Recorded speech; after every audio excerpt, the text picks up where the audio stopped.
太阳和上升天秤座11月也太好了吧，这个月很轻松啊，可以过得很有趣。天秤可能也会有新鲜的尝试和涉猎，有一点点像回到小时候去完成一些小时候的一些梦想啊，或者是有孩子般的那种快乐，一些小小的事情可能跟朋友聊着聊着就咯咯笑得不停，或者是你们也会吵一些很无聊的很幼稚的一些架，就跟小学生一样，不论你现在是几岁啊，都有一种回到小孩的状态。或者呢，你们会跟这种年轻人小孩子啊比较接近啊，也可能是跟一些很潮啊很流行很时髦的很新颖的一些事物会有缘分去接触到，所以呢跟新的人际新的环境新的地点会有交集，比如说圈子啊朋友啊同学的一种切换，结伴的人有变化，还有就是去差旅啦去上课啦，也可能你会换了某种上班通勤的方式啊，这种都有可能，也可能会去学车啊买车啊等等。整个月呢天秤几乎是没有什么特别大的事可愁的，可能天秤也会觉得说啊我还是有很多的烦恼啊，但是你烦的都是小事情，都不是那种很关键的大事情。这也代表着天秤座11月呢不论做什么选择都不会有决定性的意义和影响。比如说天秤你想要换工作啦换对象啊，那你想换就换，不想换就不换啊，他不会说你换了就人生会发生天翻覆地的一个变化，以后就怎么样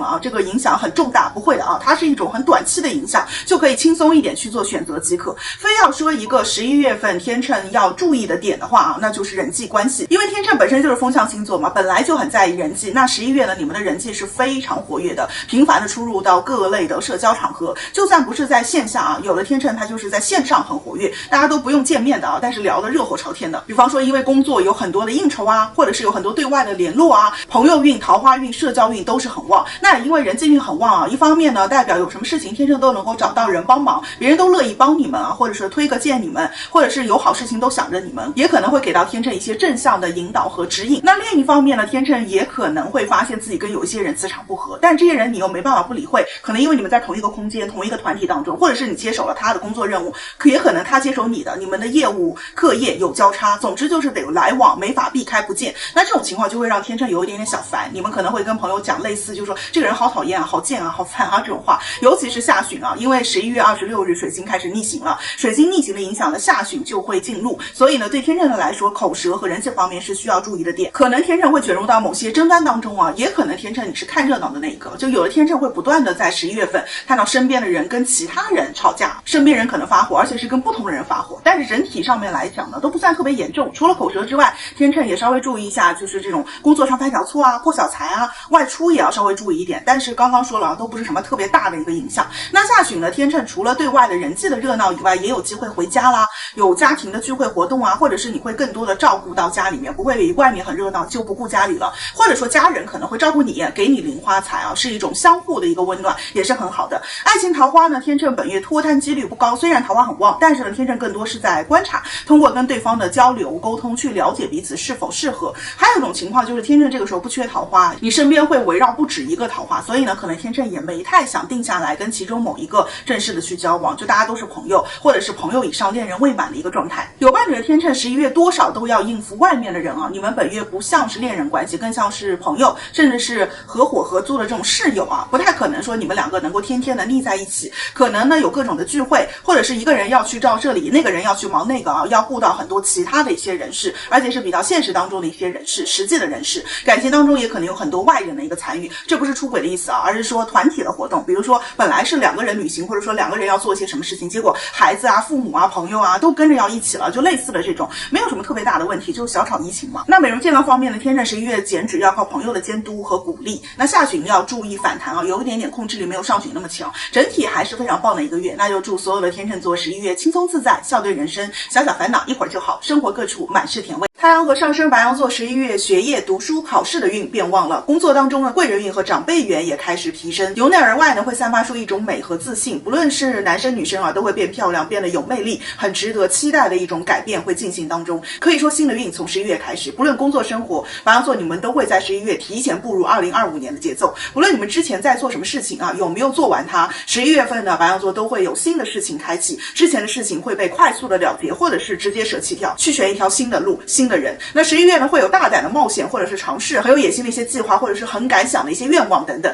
25年的计划呢，11月你们就会定下来，不会说等到年底，或者说各种环境、各种条件、各种时间，现在也不允许白羊座等到年底再做决定。现在你们就会有针对未来的一些新的规划。少年白羊重出江湖，白羊座对事业的目标、读书的目标等等的一些斗志会再次的重燃。前段时间低沉的白羊呢也会正向起来，尤其是11月下旬开始，因为16日呢土星恢复顺行，20日呢冥王星重新进入到水瓶座，这标志着白羊前段时间的一波业力的清扫会结束，这也会促使白羊同时向好几个新的目标去进军，好几件事情会同步的在你们生活当中展开，可能上旬还是一件事，下旬就是好几件事同步。而且因为金星的位置很好，所以呢这个时候白羊大部分的一些任务都能够平衡兼顾到，不会说手忙脚乱，对于工作的安排啊、时间的规划都是比较合理的。而且呢白羊的心态会有很大的一个进步和提升啊，比以前要稳很多。虽然你们也会期待每一件事情都有好的结果，但是如果其中有那么一两个目标是努力了没结果的，没有好的一个回应的，你们也是可以接受，因为你们意识到重要的是这个努力的过程，因为这个努力的过程代表了自己无论如何都会有光明的未来，只是早一点和迟一点的事情。所以11月份白羊会产生这种很棒的信念感，在这种信念感的一个驱动下啊，白羊11月也会变得踏实，相对来说呢没有那么急躁，肯用实际的行动和吃苦来表明决心。10月份呢白羊还比较容易陷入到某种情绪或者是内耗当中，到了11月呢行动力有明显的改善和提升。那这样也能够看出来11月份白羊的一个阅读重点跟财无关啊，更多的会体现在事业或者是现实目标的追求方面。财呢虽然也是你们现在会考虑在意的点，但是呢这个时候其实更紧要的是把一些事情做好，达标通过。因为白羊想要的一个财富值，它不是一朝一夕能够达到的，或者说你们是要的是超于同龄人的，是需要做很多事情去累积堆砌才能够去实现。因为你们就没有定一些小的目标，白羊瞄准的一个财富目标相对来说比较大，你们也知道自己可以去实现，只是不是当下11月、12月应该考虑的一些事情。那这个时候呢，事业方面的一些发力点已经有了，有你们需要去做的事情，或者是想做的事情，但是呢，财富方面还要再往后，等到你们再成长一段时间，或者说事业上、读书上再往上进阶，然后才能够达到。那么事业、读书方面呢，白羊11月容易有这种辞职、跳槽啊、差旅啊、会议啊、出版啊、刊物啊、写作啊、教育啊、考试啊、申请读书深造啦、留学啦、海外的事务啊、线上网络啊等等方面的一些计划或者是行动。行运看呢，都是鼓励你们去为自己的理想付诸践行的，是非常好的。12月1日射手座的一个新月呢，白羊座一定要记得许愿，因为这次新月的位置是落在了白羊星盘梦想成真的位置，效果会比平常的一个新月呢要强很多很多倍。那事业和读书行运呢其实很好，讲不出太多别的，白羊保持信念往前冲就好了。那么我提醒一点，就是这个月呢，我刚刚说你们贵人运很旺，所以要多听自己的领导啦或者长辈的一些意见，或者你们可以去请教一些人的一些指点，不要自己自顾主张的做决定，对你们来说会更好。那感情和人际方面呢，稍微提醒一下，白羊11月桃花一般，要么是现实当中没有桃花，自己的标准太高了，只有从书上面或者说影视作品当中才能找到符合的人，要么呢桃花是在来的路上啊，就是见面或者是实际接触不容易，或者是那种昙花一现的冲动的短期桃花，比较难展开很长久的那种稳定的恋爱。有的白羊呢11月像是在修仙一样啊，就是自己对感情对人生的很多观念会发生比较大的一个改变，对感情呢比较多是停留在一种思维层面，可能今天非常想谈，但睡一觉明天又恢复日常了，又不想谈了，更多的是希望去提升自己，提升好自己再去谈。那有伴侣的白羊呢有几种情况，一种可能是异地或者是聚少离多，还有一种就是比较容易擦枪走火，彼此的一些互动或者是接触或者是沟通呢都会比较激烈啊。那么在下旬尤其是月末那10天要注意口舌争执、意见不合，包括和伴侣、家人以及对外的工作方面，因为这个时候水逆的影响已经开始了。那美容减脂方面呢，刚刚我说你们的外形会变漂亮嘛，那这种漂亮不是说那种小孩子穿个漂亮衣服而已，它是一种成年人的美，成熟的美感。这种成熟的美感来源于你很清楚这个时候什么样的装扮、护肤的产品或者护肤的方式是适合自己的，知道自己怎么样是美的，是在别人眼中是好看的，所以买东西也是不买贵的，只选对的，就是有了一种自己的鉴别力，是一种成熟的评估，会去选择适合自己的运动啦、饮食啦、护理的一种方式，很自然的能够去变瘦变美，因为你很清楚自己要的是什么，会选对好东西。那要祝所有的白羊座11月少年不惧岁月长，比方上有荣光在，好运啦！我是爱大范老师，用星座心理学更好的指导自身生活，拜拜。